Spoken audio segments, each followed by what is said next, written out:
cut it out. Jesus talks about cutting things off and cutting things out. It's a phrase, and that's a phrase we use in English where we want someone to stop doing something. Cut it out. But of course we don't literally mean cutting off of things. We do mean to stop, that there's something there that needs to stop happening. This is part of what Jesus is driving at in our gospel today.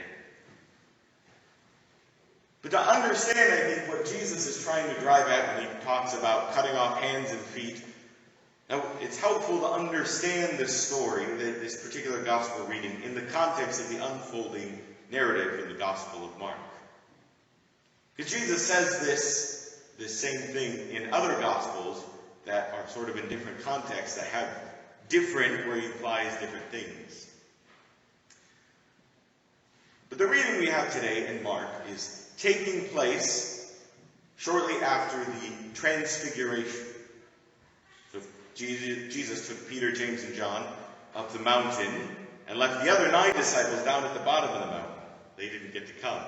He just takes the 3, Peter, James, and John, up the mountain, and the Transfiguration, the bright light, they have this vision of Christ and all his glory, etc. And meanwhile, while that's happening, all the rest of the apostles waiting at the bottom of the mountain, someone comes to them, these other apostles, says, "Oh, hey, there's a boy here with a demon. Can you drive it out?" You're Jesus' apostles.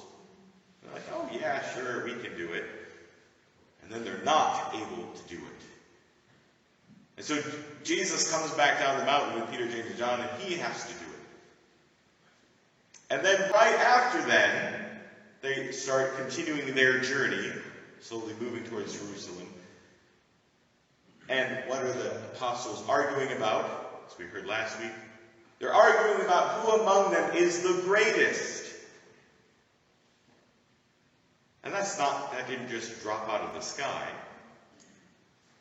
And while we're not given the exact words of the conversation or how it folded or what exactly sparked it, I imagine it might have gone something like this. The apostles, the other 9, were wondering, well, why couldn't we drive out this demon? We're followers of Jesus after all. We should be able to do it. And Peter, James, and John were like, well, we were up the mountain with Jesus. Oh, well, aren't you great? Well, And are you saying if you were there, you could have driven out the demon? Well, Oh, are you saying you're better than us? Well, you said it, not me, but so on. And then, of course, what happens in our gospel today, they see someone who's not even with them driving out demons in their name and being successful at it.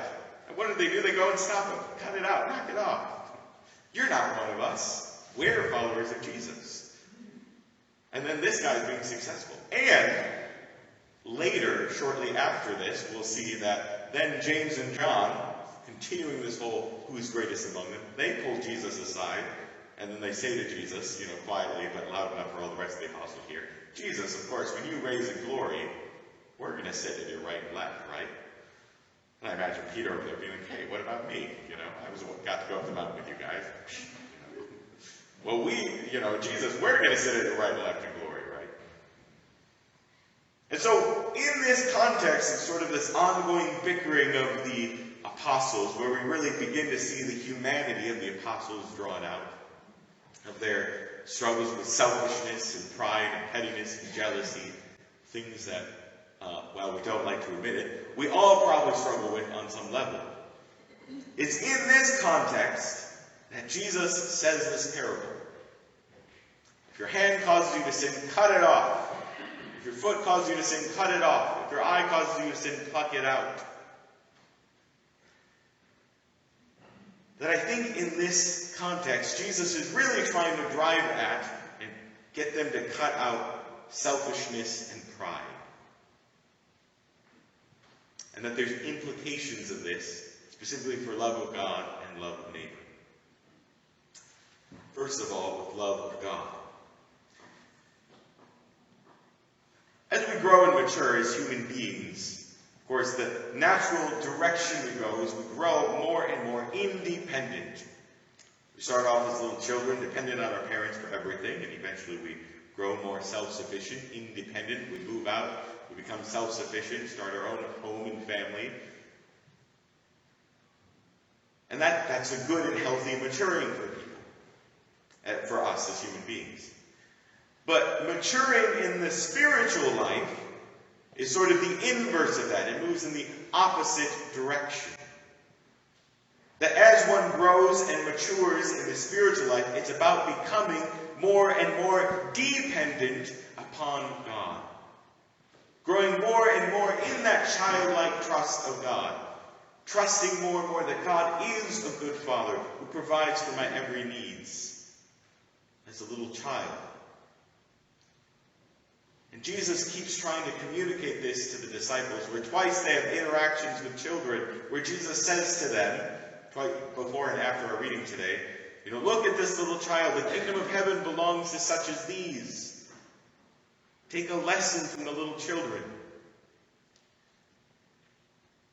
That it's not about doing it by our own power. It's about growing more and more dependent on God.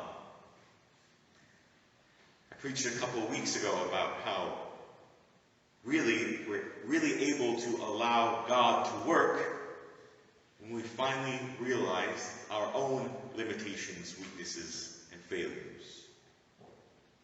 That is, when we hit the edge of our strength, that's when we finally reach that point of surrendering to God and allowing Him to work. As St. Paul says, in my weakness there Christ is strong. God's power is made perfect in my weakness. Yes.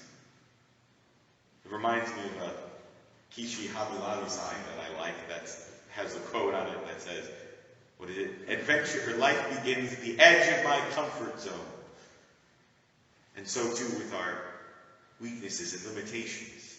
When we find that edge and we finally allow Christ to work, when we finally become like humble little children and realize it's not about my power, when I trust in God as a good Father to care for my need,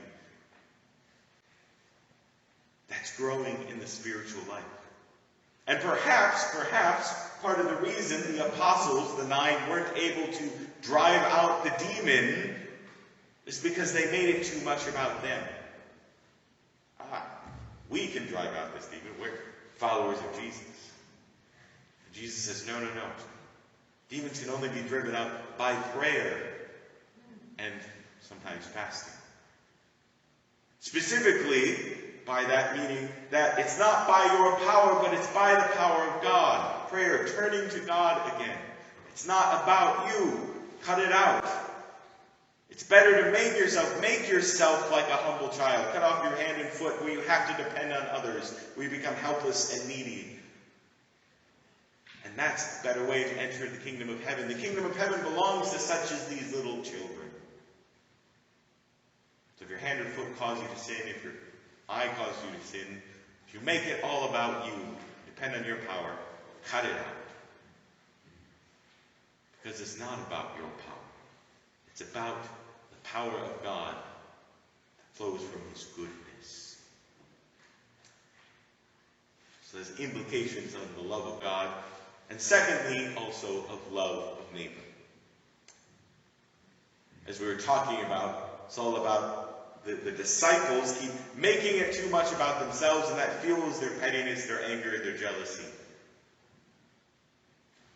That one tendency we have as human beings that runs very deep in the human heart is this idea that the more someone has, their goodness is somehow my loss.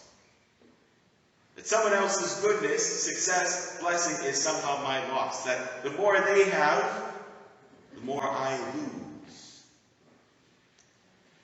It takes all sorts of different forms in our life. But it's that very tendency that Jesus again and again, both in our gospel reading today, as well as in other parables, that He's trying to drive at. That the kingdom of heaven, in the kingdom of heaven, in being bound together in love in this kingdom of heaven, it's not about the good of the other person becoming my woe.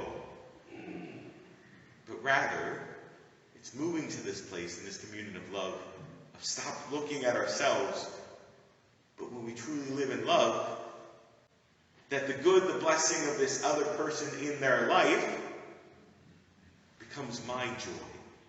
my blessing. To forget ourselves, to not make ourselves the center of it. My life is not about me. My life is not about me. I really enjoy Marvel superheroes, by the way. There's a Marvel superhero movie called Doctor Strange. It's a little bit trippy, but there's a scene in there, the premise essentially is there's this rich doctor who is a brain surgeon who's extremely successful, but in being very successful, he's very full of himself. He thinks he's the greatest thing ever to walk the earth. But he gets in a car accident that then afterwards leaves his hands with a tremor, which of course makes it so he can't be a brain surgeon anymore. And of course he's miserable about this, and he travels the world trying to seek a cure, and he finally finds a lady who gives him powers, and he becomes a superhero and all that. But in the way, he begins to learn that she invites him to not use his powers merely for himself, but rather to serve a greater good, the good of others. And that there's a scene in there when he's conversing with his master, his teacher. And she says to him, as he's talking with her, and she says, Dr. Strange, despite all your brilliance and intelligence, you've yet to learn the most simple and yet difficult lesson of them all. And he says, what's that? And she says, it's not about you.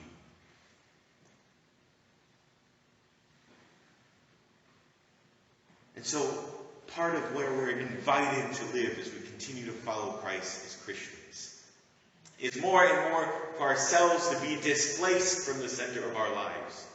And first and foremost, to make Christ the center. Make Him the Lord of my life. That it's about His power, His salvation, His goodness, His grace that works and overflows in my life and overflows then into the lives of others. But even after Christ, that I'm not second, but love of neighbor. Christ is first, others are second, and I number 3. It's not about looking out for number 1, as we say in our phraseology. Talk about looking out for number 1. And Jesus says, you're not number 1. Cut it off. Cut it out.